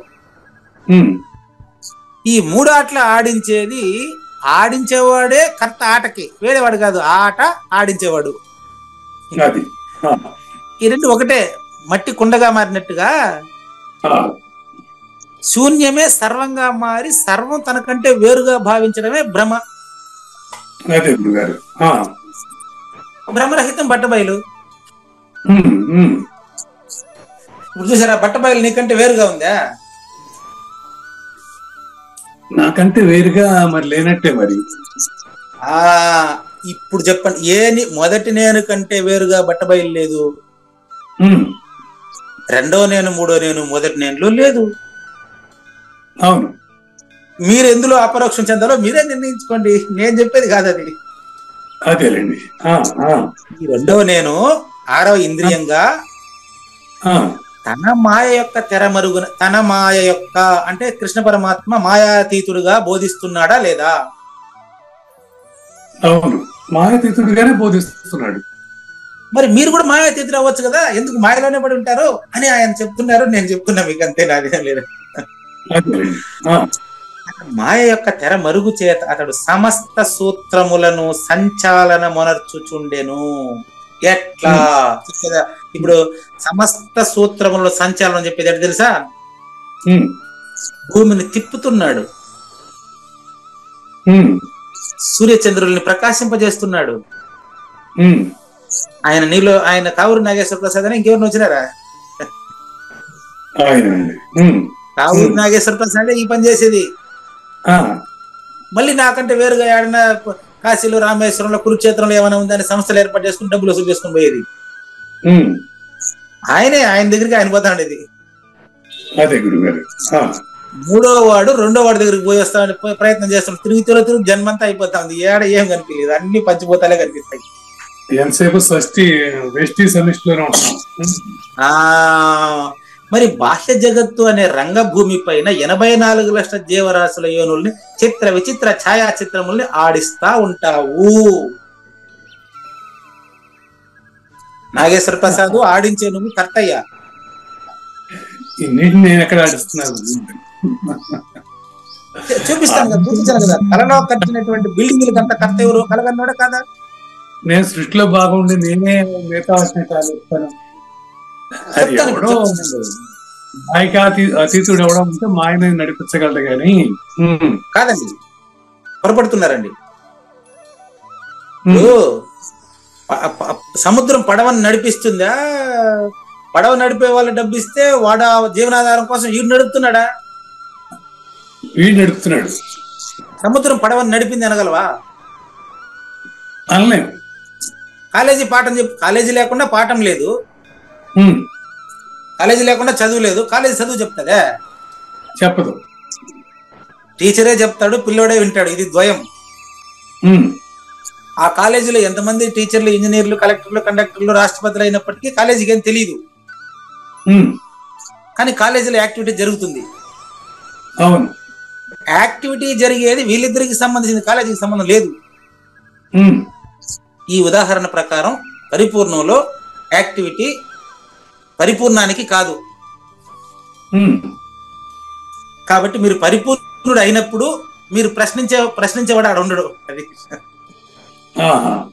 కాబట్టి ఈ చిత్ర విచిత్ర ఛాయాచిత్రములను ఆడించేది అంతా కూడా ఆవూరి నాగేశ్వర ప్రసాదులోని సమిష్టికర్త. అతడు ఎవరో కర్త అండి.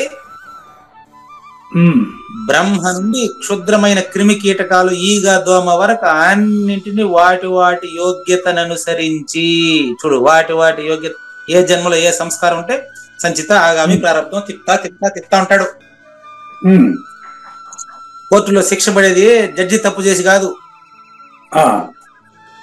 తప్పు చేసిన వాడికి శిక్ష పడుతుంది. కానీ దానికి కర్త తప్పు చేసిన వాడా, జడ్జి గాని కానిస్టేబుల్ గాని ఉరి తీసేవాడు అవుతాడా? ఇప్పుడు ఎవడైతే నేరం చేసాడో వాడే దానికి కారణం ఇస్తాడు. అదే విధంగా సృష్టికర్తదే 84 లక్షల జీవరాశుల కర్మలన్నీ.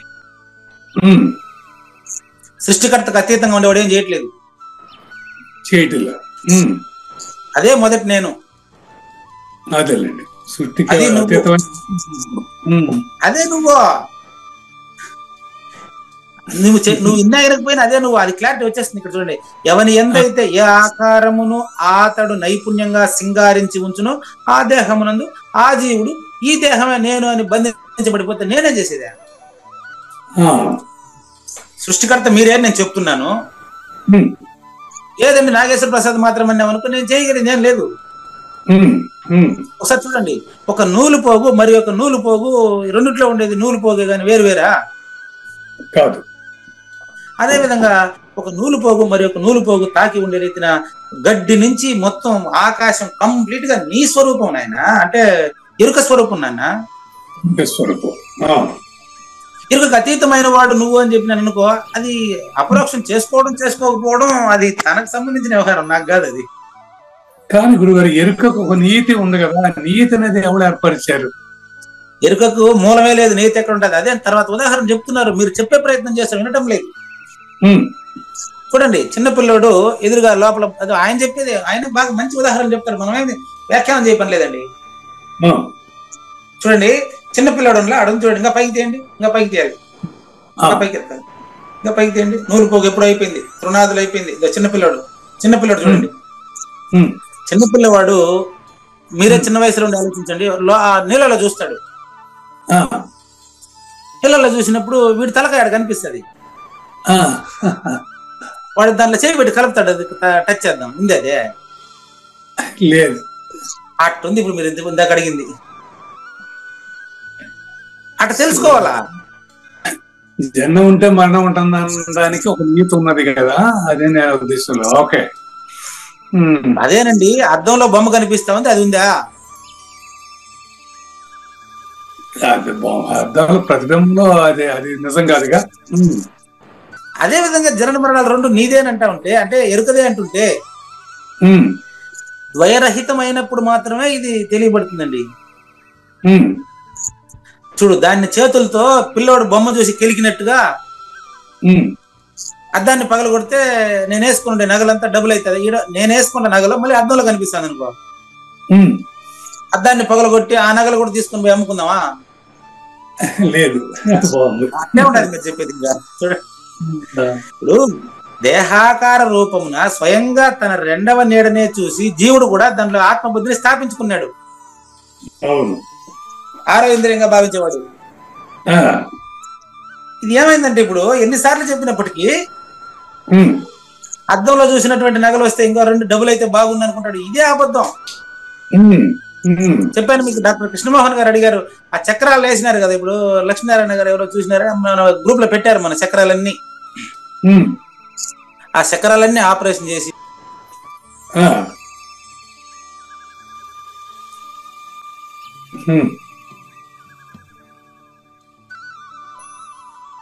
గురుగారు మ్యూట్ అయినట్టున్నారు. ఓకే, ఫోన్ వచ్చేసింది. అదేనండి. టైం ఎంత చూడండి, ఇంకా 5 నిమిషాలు ఉంటుంది అంతేనా? చూడండి, మనకు చక్రాలు ఉన్నాయి కదా, చక్రాలు. ఇది ప్రారంభం నుంచి ఆగ్నేయ చక్రం, మణిపూరక చక్రం, ఈ చక్రాలు ఉన్నాయి కదా, ఈ చక్రాలని ఆపరేషన్ చేసి సపరేట్ గా తీసి బ్యూరోలో పెట్టి వీలుందా? కుదరదు.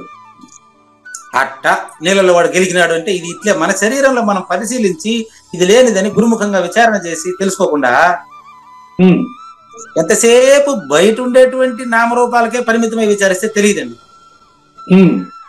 కనుక అతడు నా దేహమే నేను అని అనుకుంటా ఉండడం వల్ల ఈ సమస్య అండి. స్పష్టంగా యంత్రం మీద కూర్చొని పెట్టి ఆడేవాడు నువ్వేనయ్యా, నాకు నేనే తోచి ఉన్నాను, నా నుంచి వచ్చిన ఊరిని నేను చూచుచున్నాననేటువంటి నా భ్రాంతి నాది అని స్పష్టంగా తెలిస్తే భ్రాంతికి అతీతమైనటువంటి భ్రాంతి రహితమైన గురు సూచన అయ్యే వీలుంది. హృదయస్థుడైనటువంటి ఈశ్వరుడు ప్రాచీన కర్మల సూత్రములను ఊపుతా ఉంటాడు. వాటిలో ఏ ప్రాచీన సూత్రములు ఏ భూతముతో స్వతంత్ర రీతిని బంధించబడి ఉంటో అది ఆయా భూతముల సూత్రములకు ప్రాప్తించే గతిని గైకుంటాయి. ఎవరెవరి కర్మల ప్రారంధానుసారం వాళ్ళు ప్రవర్తిస్తూ ఉండే 3rd పర్సన్. అందరి కర్మలకి నడిపించేటువంటి ఒకడే ఉండేవాడు 2nd పర్సన్. ఈ 2 వేరు కాదు. ఈ నన్న నాలవ దేహము నాలోని 3 మేనులు సుమ్మి, ఈ 2 ఒకటే. మరుపన నాలవ దేహము కాదు, మరుపన తొలి మేనులు 3 ఎరుకన నాలవ దేహం, ఈ 2 ఒకటే. ఈ 2 ఒకటే అనేదే మాయా. ఆయన కావూరు నాగేశ్వర ప్రసాద్ గారు వాయువు చొప్పదంటుని ఆకాశమున పెలపెలలాడించుచూ ఉండు విధమున ఈశ్వరుడు కూడా భూతకోటి స్వర్గము మరి సంసారము ఎల్లప్పుడూ సమాన రూపంగా నడుపుతా ఉంటాడు. చూదంటు రాయి యొక్క ఆకర్షణ వలన ఇనుము గిరగిర తిరుగుతుంది. విషయ ప్రపంచంలో ఉండే లంపటత్వం వలన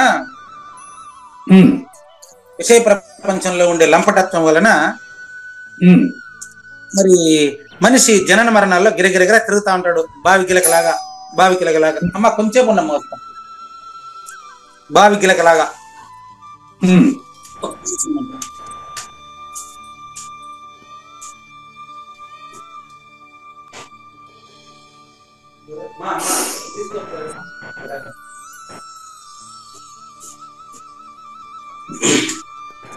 ఇంకా టైం ఎంతసేపు ఉందండి మనకు? ఐడియా ఉందా? కావూరు నాగేశ్వర ప్రసాద్ గారు మీట్ అయ్యారా మీరు ఇప్పుడు? 6:47కి మొదలెట్టామండి గురుగారు. ఓకే, 10 నిమిషాలు ఉంది. ఓకే, ఒక 5-6 నిమిషాల్లో ముగిద్దామండి. చూడండి, సూదంటురాయి ఆకర్షణ వలన ఇనుము గిరగిరా తిరిగినట్టు పంచ విషయాలలో ఉండేటువంటి సమిష్టి శక్తి వలన భూమి తిరుగుతూ ఉంది. అందరూ భ్రమలో ఉన్నారు. 84 లక్షల జీవరాశులు భ్రమిస్తున్నారండి. సుషుప్తిలో నుంచి మెలకువ ఎట్లాగైతే వచ్చి మెలకువ మళ్ళీ సుషుప్తిలోకి ఎట్లా పోతుందో అలా జనన మరణ చక్రంలో మానవుడు బంధించబడి తిరుగుతున్నాడండి. ఎట్లా అనేది కొన్ని ప్రూఫ్లు చెప్తున్నారు, ప్రకృతిలోని కొన్ని ప్రూఫ్లు చెప్తున్నారు. సమిష్టికర్తగా ఆలోచించండి. కావూరు నాగేశ్వర ప్రసాద్ గారు కేవలం చంద్రుడి సామీప్యం వల్ల సముద్రాలు హెచ్చు తగ్గులు ఆటుపోట్లు జరుగుతున్నాయి కదండి. సూర్యుడికి చంద్రుడికి భూమికి కనెక్షన్ అండి. ఈ మూడిటికి కనెక్షన్ ఆకాశంలో మాత్రమేనండి. ఆకాశానికి అతీతమైన నీకు వీటికి సంబంధం లేదు. ఓకే. సూర్యుడు, భూమి, చంద్రుడు అనే 3rd పర్సన్ అండి. వీటిని నడిపించేటువంటి ఆకాశం 2nd పర్సన్ అండి. మీరు 1st పర్సన్ అండి. మీరు 2nd పర్సన్ కి అడిక్ట్ అయితే ఈజీగా ఫస్ట్ పర్సన్ తెలుసుకుంటారు. ఉమ్, మీరు థర్డ్ పర్సన్ కి అడిక్ట్ అయిపోతే ఉమ్, ఫస్ట్ పర్సన్ ని తెలిసే వీలు లేదు. జనన మరణాల భ్రాంతిలో ఉంటారు. ఆ విషయం వస్తుంది ఇప్పుడు చూడండి. అదేలేండి. ఉమ్, ఇప్పుడు చూడండి, ఆ కుముదము మరియు చకోరముల యొక్క ఔదాసీన్యము తొలగిపోయి, ఉమ్, కుముదము అంటే కలువు పువ్వు, ఉమ్, చకోరము అంటే చంద్రుడిని కిరణాలని స్వీకరించేటువంటిదట. ఉమ్, చంద్రుడి కిరణాలు అవన్నీ ఎక్కడున్నాయి చెప్పండి? అవన్నీ కేవలం ఏమంటారు, దాన్ని కవి సమయము అంటారు వీటిని. అంతే. తెల్లారిపోయిన తర్వాత రాత్రి అంత అద్భుతంగా కనిపించినటువంటి చంద్రుడు పగుల్లో కూడా అంత కాంతి కనిపిస్తాడా? లేదు. నువ్వు పరిపూర్ణుడని తెలిసిన తర్వాత ప్రపంచం అట్ట వెలవెలబోతుంది నీ ముందర. అవును. ఇట్లా ఒక్క ఈశ్వరుడే మూల ప్రకృతి యొక్క ప్రేరణ చేత, ఆకాశం యొక్క అణువు ప్రేరణ చేత, పరమాణువు ప్రేరణ చేత మహత్తుగా ప్రపంచం తెలియబడుతుందండి. ఉమ్, సమస్త భూతముల్ని భిన్న భిన్న రీతుల్లో ప్రతీతమగునట్లు చేసేది శూన్య శక్తి అండి. ఉమ్, మరి కావూరు నాగేశ్వర ప్రసాద్ గారు ఆ ఈశ్వరుడే, ఏది సృష్టికి సంబంధించిన ఈశ్వరుడు నీ హృదయంలో కూడా తిరుగుతూ ఉన్నాడండి. అవును. కనుక అర్జునత్వం అంటే అసలైన అర్థం చెప్తారు. ఇప్పుడు అర్థం చేసుకున్నాం చూడండి. అర్జునత్వం అంటే ఏంటంటే ఇప్పుడు చెప్పిన విషయాల్ని ఉమ్, నీ శరీరానికి తాకనివ్వకుండా ఉమ్, నీ మనస్సున అమనస్కుడయ్యేట్టుగా నువ్వే ప్రయత్నించడం అర్జునత్వం. అది ఓకే. ఆ, కానీ ఇప్పుడు మనం ఏం చేస్తున్నాము, మనస్సును నేనున్నాను అనే భావమే బాగా గమనించండి. నేను ఎట్టున్నాను, మొదటి నేను అంటే అది ఇంకా రెండోది లేదు కాబట్టి ప్రశ్న రాదు. ఉమ్, కానీ నేనున్నానంటే నేను సమిష్టిగానో వ్యష్టిగా భావించారనుకోండి, ఆ, అప్పుడు ఏమంటది, సుఖ దుఃఖాలతో కలిసింది ఉంటది. అవునండి. అదే సమిష్టిగా భావించారనుకోండి, జనన మరణాలు సమిష్టిగా ఉంటాయి. ఉమ్, మీరు మొదటి నేనుగా భావించారనుకోండి, భావించేవాడు ఉండడా? అది. ఉమ్, అది చెప్తున్నారు చూడండి. అహంకారముగు ఆ ఈశ్వరుని యొక్క నిజస్వరూపము అది, నీ నిజ రూపమే అచలము. ఉమ్, మీరు ఎప్పుడైతే ఫస్ట్ పర్సన్ గా అపరోక్షం చెందుతారో అప్పుడు మీకు రెండవది ఉండదు ఇంకా. అది. ఉమ్, ఇక్కడ చెప్పే ఈశ్వరుడు మొదటి నేను గాని అపరోక్షం చెందితే మీరు పరిపూర్ణుడు. ఉమ్, ఉమ్, చెందకపోతే ఉమ్, ఈశ్వరుడే ప్రకృతి శక్తిని నడిపిస్తాడని, ఈశ్వరుడు నీకంటే వేరుగా ఉన్నాడని భావిస్తూ భ్రాంతిలో ఉంటారు. ఇందులో సందేహం లేదు. అది. నీ మనస్సున పోరాడవలననే తలంపు లేకున్నప్పటికీ ఖచ్చితంగా ప్రకృతి నిన్ను యుద్ధ ప్రవృత్తిలో ఉన్న చోట్ల ఏ సందేహం లేదు. లేదు. కనుక దయచేసి ఈశ్వరుడే సర్వాధికారి, అతడు ప్రకృతిని నియమించనని చెప్పబడినది కావున ఆ ఈశ్వరుడు నువ్వుగా ఏమంటే అనుభూతి చెంది, అనుభూతికి అతీతమైనటువంటి దాన్ని అవలోకించి ఈ అనుభూతిని ఇడుసు. ఆ ప్రకృతి తన ఇంద్రియాల వైపు నడుపుతుంది. ప్రకృతికి అతీతమైనటువంటి నువ్వు సద్గురు వాక్యాన్ని పాటించి అస్పర్శయోగివి కా. ఇందువల్ల నేను యుద్ధం చేయాలనా వద్దా అనే సందేహం నీకు భ్రమ వల్ల వచ్చింది, లేకపోతే సందేహమే రాదు. కంపల్సరీ చేస్తాం. ఆ విధంగానే మీకు నిన్న మొన్న నేను ప్రశ్న అని చెప్పి ఈరోజు అర్ధగంటగా కందపద్యానికి ప్రశ్నించినటువంటి మీరు జిజ్ఞాసి. కాబట్టి ఈ ఆలోచన అనేది ఎప్పుడు కూడా ప్రకృతి వైపు ఉంటదండి. సమిష్టి కర్తగా ఉంటే మీరు ఆలోచన ప్రకృతి వైపు చేస్తారు. సమిష్టి కర్తృత్వాన్ని పక్కన పెట్టి మీరు కానీ పైకి చూసారు, పైకి అంటే ఊర్ధ్వమూలం అధశాఖం అంటే పైన ఏదో ఉందని కాదు. అదేలేండి. సెకండ్ పర్సన్ థర్డ్ పర్సన్లకు అతీతంగా చూసినప్పుడు ఫస్ట్ పర్సన్ అంతటా ఉండేది. అవును. కాబట్టి నీవు ఈ ద్వయాన్ని విడిచిపెట్టి ద్వైరహితాన్ని పట్టుకోండి. ద్వైరహితాన్ని పట్టుకోవాలంటే ద్వయంగా వచ్చినటువంటి ఒక శరీరంలో ఉండేటువంటి సాజన్మ సాకార సద్గురుమూర్తిని మనం సర్వస్య శరణాగతి కావాలి. ఈ సర్వస్య శరణాగతి ఎలా కావాలనేది మనం తర్వాత శ్లోకంలో తర్వాత ఎపిసోడ్ లో చూద్దామండి. గురుగారు, సర్వస్య శరణాగతియే అనన్య భక్తి 62వ శ్లోకం శీర్షిక. 18వ అధ్యాయం 62, 63 శ్లోకాలు తర్వాత ఎపిసోడ్ లో జరుగుతాయి. లేనిది లేదు లేదు, ఉన్నది లేకపోవుటలేదయ్యా, ఈ గొప్ప మర్మమంతా నీ వలన తేటగా తెలిసెనయ్యా. మోహంబు చేత నీవు కర్మను చేయకుండా మానినా, స్వాభావిక కర్మల సంస్కార బంధ ప్రభావంబున బంధించబడిన వాడై తప్పక చేసియే తీరవలెను. సకల ప్రాణుల యందలి హృదయస్థమయ్యున్న నామాయయే కర్మానుసారంబుగా ప్రాణులను భ్రమింపజేయునయ్యా. శ్రీకృష్ణుని పలుకును సూటిగా తలపల మునిరత్నమే శ్రీమించిన భావమై సద్గురువు చెప్పకనే చెప్పెను గదా. సద్గురు మంగళం అమ్మ కానండి. జయ మంగళం నిత్య శుభమంగళం జయతు జయ మంగళం మహోత్సవ మంగళం. జయ మంగళం నిత్య శుభమంగళం జయతు జయ మంగళం మహోత్సవ మంగళం. శ్రీమించున చలంబు సూచించినటువంటి దక్షిణామూర్తికి దండమిడుతూ, శ్రీమించున చలంబు సూచించినటువంటి దక్షిణామూర్తికి దండమిడుతూ, శ్రీ మహావిష్ణువు సూర్య భగవానుడు యాజ్ఞవల్కి జనక రాజ ఋషికి జయ మంగళం నిత్య శుభమంగళం జయతు జయ మంగళం మహోత్సవ మంగళం. అయం వ్యర్థ బాహ్య కోపిన భవతి అనే సుఖయోగి సాంది పరుసుల వరుస. అయం వ్యర్థ బాహ్య కోపిన భవతి అనే సుఖయోగి సాంది పరుసుల వరుస. దీనినే శ్రీకృష్ణ పరమాత్మ వద్దనే ఎరిగరిగిన ఉద్ధవార్జునులకు జయ మంగళం నిత్య శుభమంగళం జయతు జయ మంగళం మహోత్సవ మంగళం. శ్రీ అల్లమా ప్రభు బసవేశ్వరుండును బ్రహ్మానంద రామానంద స్వామి. శ్రీ అల్లమా ప్రభు బసవేశ్వరుండును బ్రహ్మానంద రామానంద స్వామి.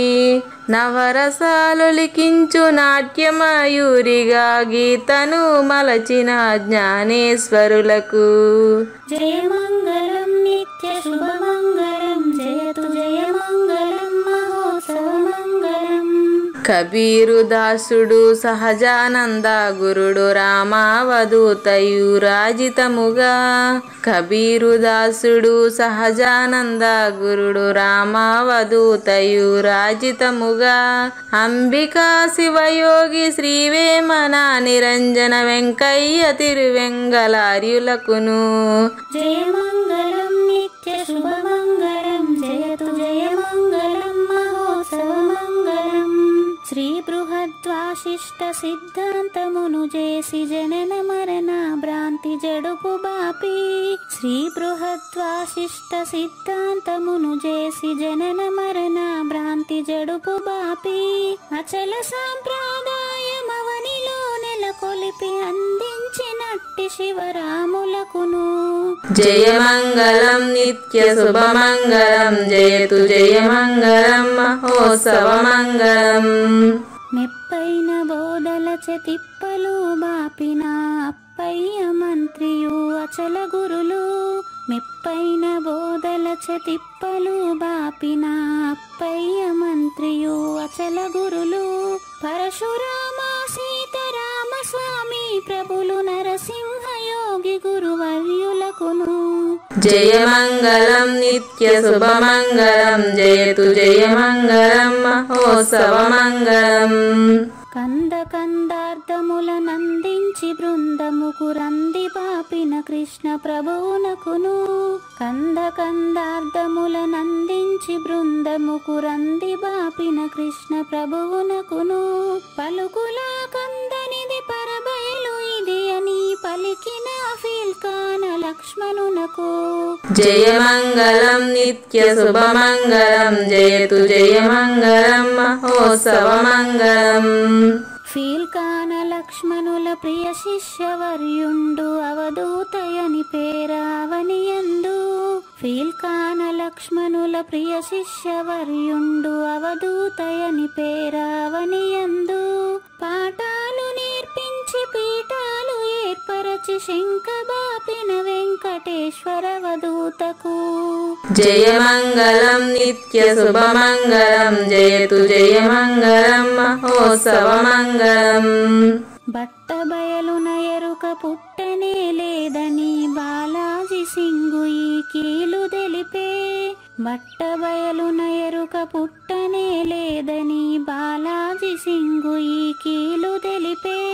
మూలమూలినట్టు ఎరుకేమి లేదని తెలియజెప్పిన మునిరత్న మార్యులకును జయమంగళం నిత్య శుభమంగళం జయతు జయమంగళం మహోత్సవమంగళం.